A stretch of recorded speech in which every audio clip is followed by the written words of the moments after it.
Bueno, pues entramos directamente en el análisis del predicado. Todo lo que vamos a ver a partir de ahora son grupos sintácticos que atacan, entre comillas, al verbo y forman parte del predicado. Así que ahora todo lo que subrayemos nunca podrá estar en el sujeto. Todo es predicado. Te voy a indicar, según la chuleta que hemos puesto al principio, siguiendo estos pasos uno por uno, nos vamos a centrar ahora, a partir de ahora en estos vídeos, en esta parte. Y ahora, en este vídeo, nos vamos a centrar en lo que es el atributo, que es el típico complemento de las oraciones copulativas. Bueno, pues ya teniendo claro y siguiendo estos pasos, como te digo, desde el principio hasta el final, analizas la oración sin ningún problema. La dejo ahí arriba para que la tengas siempre presente. Bueno, vamos allá. Expliquemos lo que es el atributo. El atributo es el complemento típico de las oraciones copulativas u oraciones atributivas. Para explicar lo que es una oración copulativa y lo que es un verbo copulativo, os he puesto este ejemplo. Vamos a ver. Una oración copulativa, como por ejemplo, Pedro es guapo, el verbo copulativo hace una función de unir lo que es sujeto con el atributo. Es como una especie de pegamento. Es decir, que, y lo vais a entender según lo diga yo, si yo digo que Pedro tiene el adjetivo guapo, porque Pedro es guapo, también podemos decir que Pedro es guapo. O sea, que Pedro guapo es guapo. Entonces, como estáis comprobando y como os he comentado, este verbo une, de tal forma que hay una relación directa entre el sujeto y el atributo. Pedro guapo es guapo. ¿Veis cómo todo tiene que ver? Que el sujeto tiene una relación muy directa con el atributo, puesto que es un adjetivo que va con Pedro, morfológicamente hablando. Pues de esto se trata. Los verbos copulativos unen el sujeto y el atributo, muy directamente. Por eso se llaman oraciones copulativas, porque el verbo copular significa unir. Creo que esto lo habéis cogido. Bueno, ¿cuáles son los típicos verbos copulativos? Pues son tres. Los he puesto aquí, que son el verbo ser, estar y parecer. Luego hay unos verbos que son semicopulativos, es decir, que estos no son todos. Pero digamos que para un estudiante, un alumno de primaria o de secundaria o de incluso bachillerato, con estos verbos le valdría. Bueno, en bachillerato quizá ya es un poco más complejo, ahí ya pueden ponerte un verbo semicopulativo. Pero estos son los principales verbos.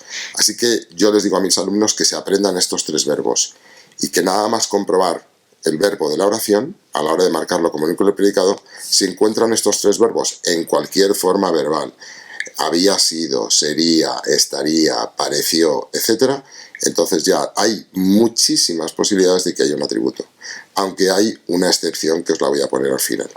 Así que aprenderos estos verbos y el ejemplo espero que haya quedado claro. Vamos a hacer unos ejemplos, vamos a analizarlos para que los tengas claros. He puesto 4 oraciones y las voy a analizar una por una. Vale, empezamos por la primera y es buscar el verbo. El verbo, ya digo que el morfológico, en principio ya lo dejo aparte, porque entiendo que tú ya tienes controlado el tema de las palabras, qué es cada una de las palabras, pero yo con la práctica ya sé que mis amigos serán los grandes, ya localizo directamente el verbo, que es serán. Si tienes problemas a la hora de localizar el verbo, tendrías que ceñirte en el tema morfológico, puesto que si no conoces la morfología no puedes llegar a la sintaxis. Bueno, pues serán es el núcleo del predicado y vamos a descubrir el sujeto. Antes de descubrir el sujeto vamos a ver si la oración es impersonal. ¿Es un verbo haber? ¿Es un verbo hacer? ¿Es un verbo meteorológico? ¿Tiene una partícula se? No. Hay sujeto. ¿Qué parte de la oración asume la acción de serán? En este caso está sencillo, porque está al comienzo. Mis amigos. Y amigos es el núcleo del sujeto. Y el siguiente paso que yo tengo en la cabeza es que todo lo que no es sujeto es predicado. ¿Veis cómo sigo las normas una por una? Vale. Y ahora vamos a ver qué característica tiene amigos y qué característica los amigos está unida directamente con el verbo. Mis amigos, los grandes pilares de la vida, serán los grandes pilares de mi vida. Así que todo esto es el atributo. El atributo es el típico complemento de las oraciones copulativas. Ya tenemos hecha la primera. Vamos a por la segunda. Directamente veo que el verbo es. Lo marco como núcleo del predicado. No es una oración impersonal, como ya sabéis, no voy a repetirme mucho. ¿Y qué parte de la oración asume la acción de ser? Pues Rebeca. Está al comienzo también. Esto también es sencilla. Este es el sujeto y todo lo que no es sujeto, incluido el verbo, es predicado. Vale. Rebeca, como nombre, es el núcleo del sujeto. Y una gran comunicadora, es decir, Rebeca, una gran comunicadora, ¿veis que es una característica de Rebeca? Es una gran comunicadora. Así que esto es un atributo. Una vez más. ¿A que no parece difícil? Vamos a por la tercera. Tu hermano parece un tipo muy listo. Vamos al verbo. Parece. Lo marcamos como núcleo del predicado. No es una oración impersonal, puesto que hay sujeto. ¿Y quién asume la acción de parecer un tipo muy listo? Tu hermano. Este es el sujeto. Este es el núcleo del sujeto. Y todo lo que no es sujeto es predicado. Vale, pues tu hermano, un tipo muy listo, parece un tipo muy listo. ¿Veis cómo funciona? Que es una característica del sujeto. Así que vuelvo a poner atributo. Y vamos a por la última. Busco el verbo. El verbo es está. Núcleo del predicado. Vale. No es una oración impersonal. ¿Qué parte de la oración asume la acción de estar? Pues Elena. Estos ejemplos son fáciles porque el sujeto está al principio. Elena sería el núcleo del sujeto y todo lo que no es sujeto es predicado. Vale. Y ahora, Elena, muy guapa, está muy guapa. ¿Veis que aquí en su cumpleaños en realidad no va con Elena? No es Elena en su cumpleaños, ni guapa en su cumpleaños. En su cumpleaños va con está. Es decir, está dando una circunstancia de lugar al verbo. Por lo tanto, no entra dentro del atributo. Esto lo veremos después en los vídeos de los complementos circunstanciales. Así que en realidad aquí la trampa es que es muy guapa el atributo. Porque Elena muy guapa está muy guapa. En su cumpleaños lo dejo sin subrayar, sería un complemento circunstancial de lugar. ¿A qué no parece difícil?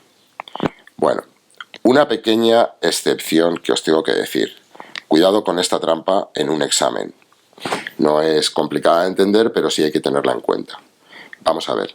Una oración copulativa, como he dicho, tiene la construcción, lo pongo aquí arriba, estoy hablando de esto, tiene la construcción de un sujeto más verbo más un atributo. El ejemplo sería el que he puesto anteriormente, cualquiera de ellos. Por ejemplo, Luis es inteligente. Vale, aquí es fácil ver que Luis inteligente es inteligente. Así que inteligente es el atributo. Sin embargo, en los verbos, por ejemplo, está, si yo pongo en vez de ser es, pongo está, es decir, Luis está molesto. Fijaos aquí, el verbo es está. Y es Luis molesto, está molesto. Vuelve a ser un atributo, porque tiene una relación directa con el sujeto y está ligado, unido por el verbo copulativo. Ahora bien, cuidado con los verbos estar. Voy a poner una flecha en este ejemplo. Cuidado con esto, que es la trampita. Puesto que voy a escribir el mismo ejemplo con el verbo estar, pero le voy a cambiar. En lugar de poner molesto, que es un adjetivo, le voy a poner lo que vais a ver ahora. Luis está, fijaos que empieza igual, en la playa. Cuidadito porque, aunque parezca mentira, ahora este verbo no es copulativo. Es un verbo intransitivo. ¿Por qué? Porque en realidad Luis no está en... O sea, Luis en la playa no se puede decir. Esto no pega. Aunque a ti te lo parezca, no pega. Realmente es en la playa va con estar. es una circunstancia del lugar del verbo. Así que no se puede decir aquí, Luis en la playa está en la playa. No, únicamente está en la playa. Así que esto ya no es un atributo. Esto es un complemento circunstancial del lugar. Así que cuidadito con este verbo, que a veces, cuando tiene complementos circunstanciales, hace que la oración ya no sea copulativa sino intransitiva. ¿De acuerdo? Bueno, ya veremos más vídeos con más ejemplos y ahora pasaremos al siguiente complemento del verbo.